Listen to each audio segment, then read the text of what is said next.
এখন গুরুত্বপূর্ণ নসিহত পেশ করবেন ঢাকা দক্ষিণ পীরেরবাগ বাইতুন নূর কেন্দ্রীয় জামে মসজিদের সম্মানিত খতিব হযরত মাওলানা হাফেজ মুফতি ওলিউল্লাহ পাটোয়ারি। বয়ান পেশ করবেন হযরত মাওলানা হাফেজ মুফতি ওলিউল্লাহ পাটোয়ারি।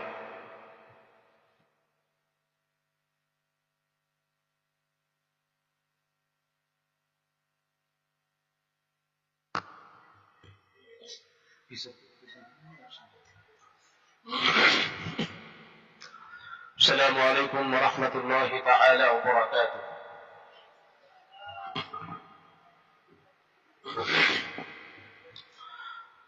الحمد لله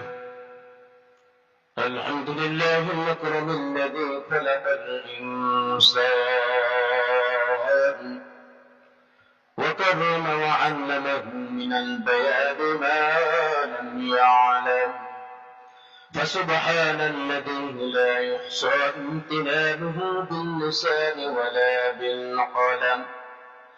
وقال الله تعالى في كلامه المجيد والفرقان الحميد: إلا من تاب وآمن وعمل عملا صالحا فأولئك يبدل الله سيئاتهم حسنات.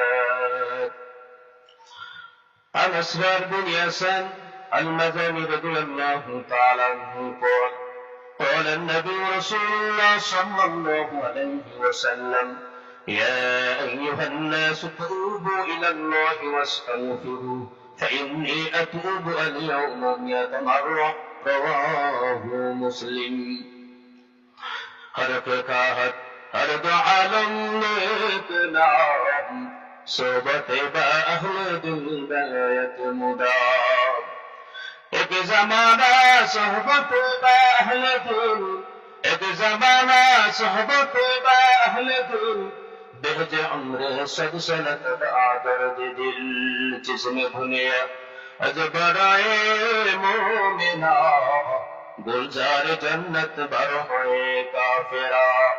काफिरा कर दुनिया खुशबुआद, काफिरा कर दुनिया खुशबुआद, मोमिनेरा कर खुदा खुशबुआद.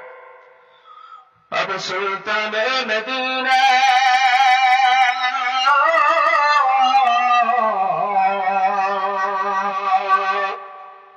महबत वही सकीना,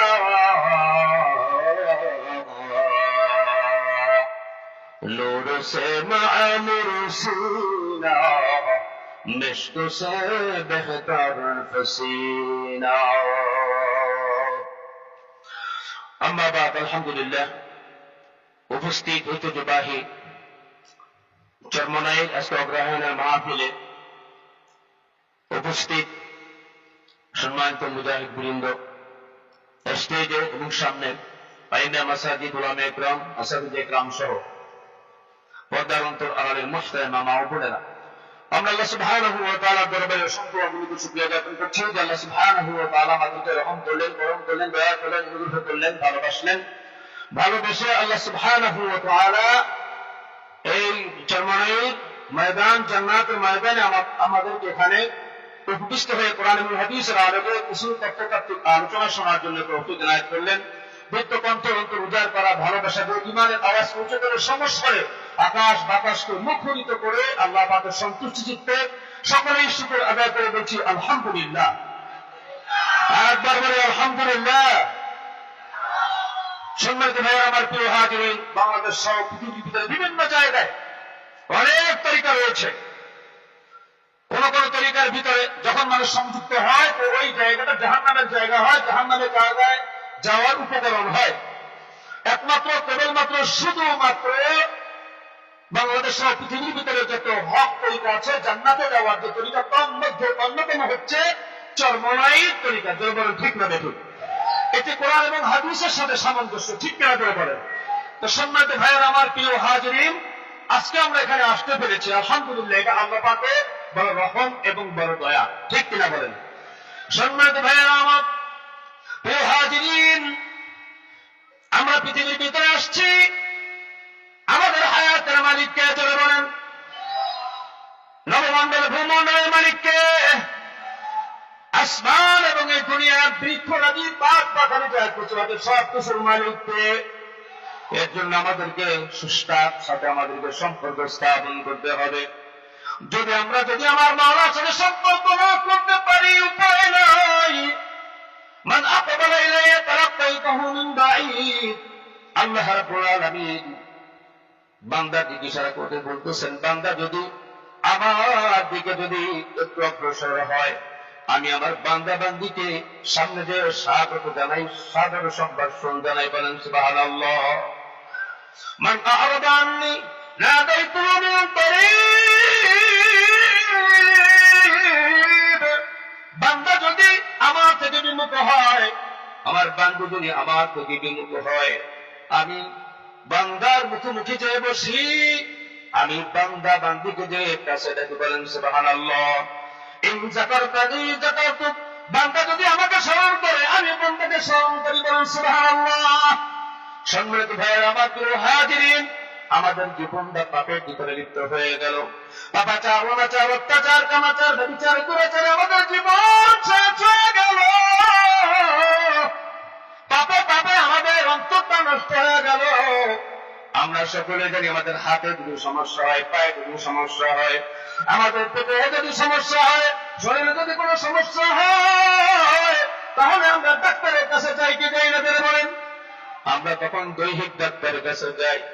সম্মানিত ভাইয়েরা আমার, দৈহিক ডাক্তারের কাছে যে বলে আমাদের শরীর অসুস্থ হয়ে যাওয়া দরকার, ঠিক তেমনি ভাবে আমাদের এই পৃথিবীর ভিতরে চলতে চলতে আমাদের রূপটা নষ্ট হয়ে যায়।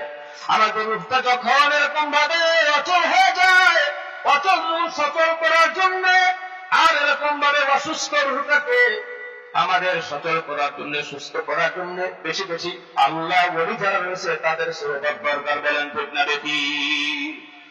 এই তোমার দাম যদি সাধারণ এরকম ভাবে কোন রকম রেলগাড়ির পাথরের মতো যদি হয়, দাম যদি তোমার এরকম খারাপ হয়, আল্লাহর কাছে তোমার যদি কোনো দাম না পেতে, তুমি যদি আল্লাহ ওয়ালাদের সহবত অবলম্বন করো, আল্লাহ রাব্বুল আলামিন তোমার দাম ইজ্জত সম্মান নদীর মতো বাড়ায় দিবেন। বলেন সুবহানাল্লাহ।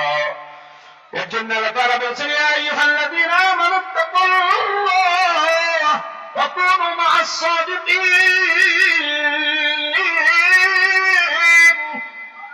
সম্মানিত ভাইয়েরা আমার, প্রিয় হাজিরিন, এটা কি আমার কথা না, আল্লাহ পাকের কথা?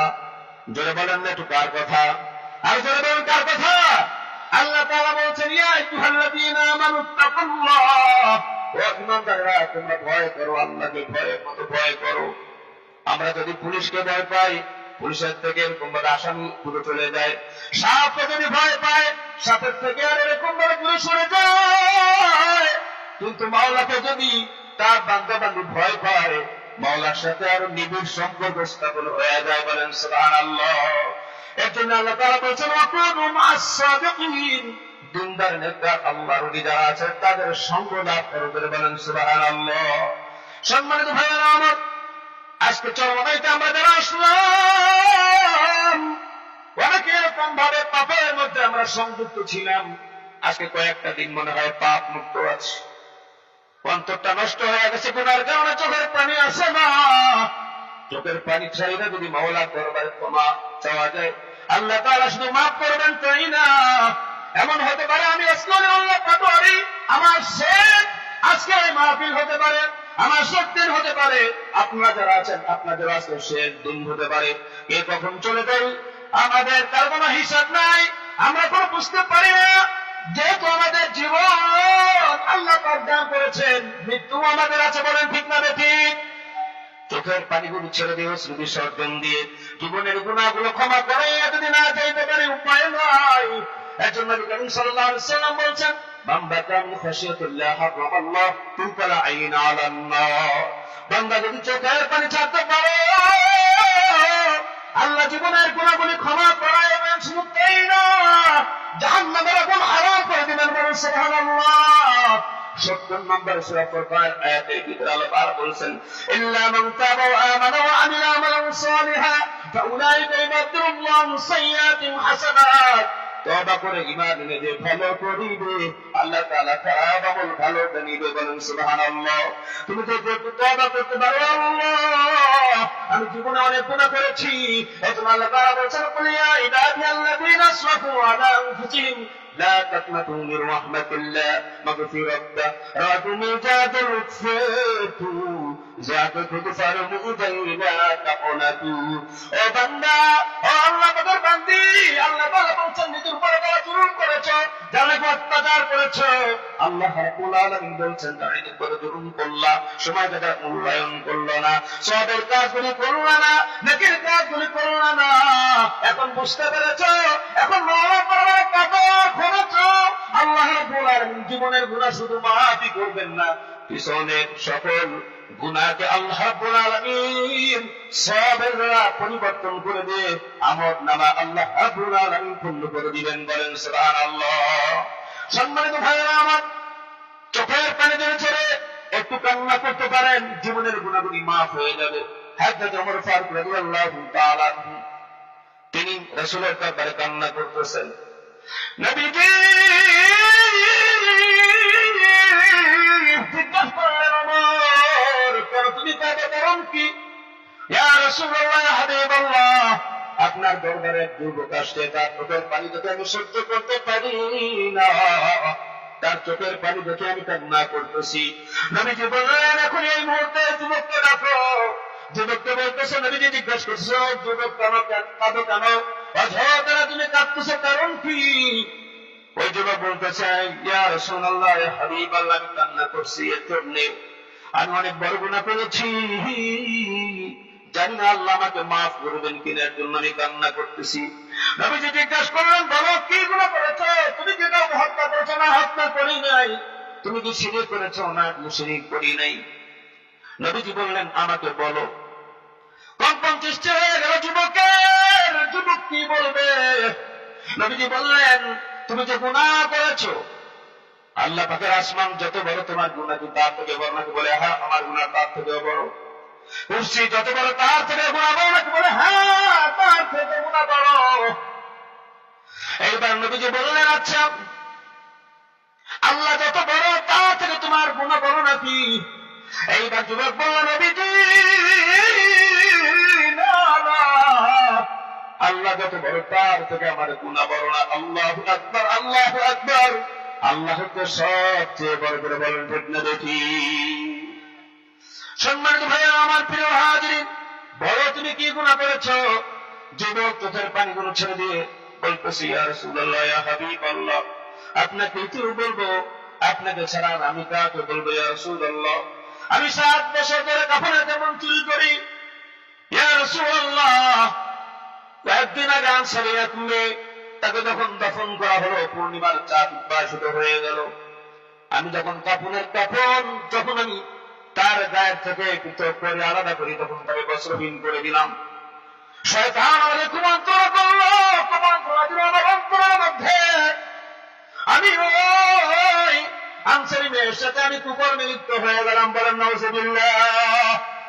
আমি আমার কাজ সম্পাদন করে দেখুন, আমি যখন রওনা করলাম, আল্লাহর বান্দি দাঁড়ায় উঠে গেল, তার জবান খুলে গেল, আমাকে বলল, ডাক দিয়ে বলল, আল্লাহর বান্দা কি করলি? মৃত্যু করেছে আমাকে, তুই আমাকে নিভাবে, আমাকে নাপাক করে দিলি, কোথায় যাবি? একবার আল্লাহর সম্মুখে দাঁড়াতে হবে। যেদিন আল্লাহ রাব্বুল আলামিন মাধ্যমের পক্ষ নিয়ে জালিমদের থেকে হাত আদায় করে দিবেন, সেদিন কোথায় যাবি? ইয়া রাসূলুল্লাহ, ইয়া হাবিবাল্লাহ, আমার অন্তরের ভিতরে ধাক্কা শুরু হয়ে গেল। আমি সহ্য করতে পারলাম না, আমি দৌড় দিলাম ক্ষমা ক্ষমা বলে। আমার কোনো ক্ষমা আছে নাকি? নবীজি অত্যন্ত আক্রমণাত্মক হয়ে গেলেন, রাগাত্মক হয়ে গেলেন, চোখ মোটা হয়ে গেল। আল্লাহ নবী বললেন, এই মুহূর্তে আমার দরবার ছাড়, তাড়াতাড়ি তুই চলে যা, এই মুহূর্তে তুই চলে যা, তোর সাথে কোনো কথা নাই। এইবার ওই যুবক যখন নবীজি রাসূল আকরাম সাল্লাল্লাহু আলাইহি ওয়াসাল্লাম রেখে যখন তওবার কোনো বন্দোবস্ত হলো না, ওই যুবক দৌড়ে দৌড়ে চারিদিকে বলতেছে, আল্লাহ, তোমার নবীর দরবারে গেলাম, আমার ক্ষমা করার ব্যবস্থা হলো না। আল্লাহ, তুমি তো সব কিছুর মালিক, তুমি আমাকে ক্ষমা করে দাও গো আল্লাহ। একদিন নয়, 2 দিন নয়, প্রায় 40 দিনের মধ্যে আল্লাহ ওই যুবক আল্লাহকে ডাকতেছে, চোখের পানি ছেড়ে দিয়ে যখন আমার মাওলাকে ডাকো, মাওলার অন্তরের ভিতরে রহমতের, অন্তরের ভিতরে রহমতের ঝড় উঠে গেল। আল্লাহ রাব্বুল আলামিন তাদের জিব্রাইলকে পাঠায় দিলেন, জিব্রাইল যা আমার নবীকে জিজ্ঞেস করে এই আসমান জমিন পৃথিবীর মালিককে। যখন জিব্রাইল এরকম বলেন, আসমান জমিন এবং পৃথিবীর মালিককে জিজ্ঞেস করলো, দয়ার নবীকে নবী ডাক দিয়ে বললেন, এই আসমান এবং পৃথিবী সব সৃষ্টি করেছেন আল্লাহ, আল্লাহ সব কিছুর মালিক। জিব্রাইল বলল, ইয়া হাবিব আল্লাহ, ইয়া রাসূলুল্লাহ, আল্লাহ যদি সব সৃষ্টির মালিক হয়, আল্লাহ রাব্বুল আলামিন যদি তওবা কবুল করেছে, তার জীবনের গুনাহগুলো ক্ষমা করে দিয়েছে, বলেন সুবহানাল্লাহ। এর জন্য প্রিয় হাজিরিন, চললাম আমরা এসেছি আল্লাহ ওলির দরবারে। আমার মনে অবশ্যই আজকে আমাদের আমিরুল মুজাহিদুল সাহেব চরমে যে বয়ান করেছেন, অনেকের অন্তর আলহামদুলিল্লাহ আখিরাতের জমিন সফট হয়ে গিয়েছে, নরম হয়ে গিয়েছে। এখন বেশি বেশি করে রোনাদারি করা দরকার, বেশি বেশি করে কান্না দরকার, অনুতপ্ত মারে আল্লাহ রাব্বুল আলামিনের দরবারে যে আর কত আর সময় নাও পাইতে পারি, যেহেতু এই দরবারে আসছি, আল্লাহ তাআলা জীবনের সকলেরকে গুনাহ মাফ করে দেয়, আমরা সকলে বলে আমিন। আল্লাহ তাআলা আমাদেরকে তওবা করার তৌফিক দান করুন, আমরা বলে আমিন। সমস্ত পাপাচার, অনাচার, অত্যাচার, কামাচার, ব্যভিচার দূরে রেখে প্রতিবন্ধকতা সৃষ্টি করে আল্লাহ ওলির হাতে হাত দিয়ে আমাদেরকে খাঁটি মুমিন হওয়ার তৌফিক দান করেন, আমরা সকলে বলে আমিন। আসসালামু আলাইকুম ওয়া রাহমাতুল্লাহি ওয়া বারাকাতুহু। আলহামদুলিল্লাহ, ধন্যবাদ জ্ঞাপন করছি হযরত মাওলানা মুফতি ওলিউল্লাহ পাটোয়ারী সাহেবকে গুরুত্বপূর্ণ বয়ান পেশ করার জন্য।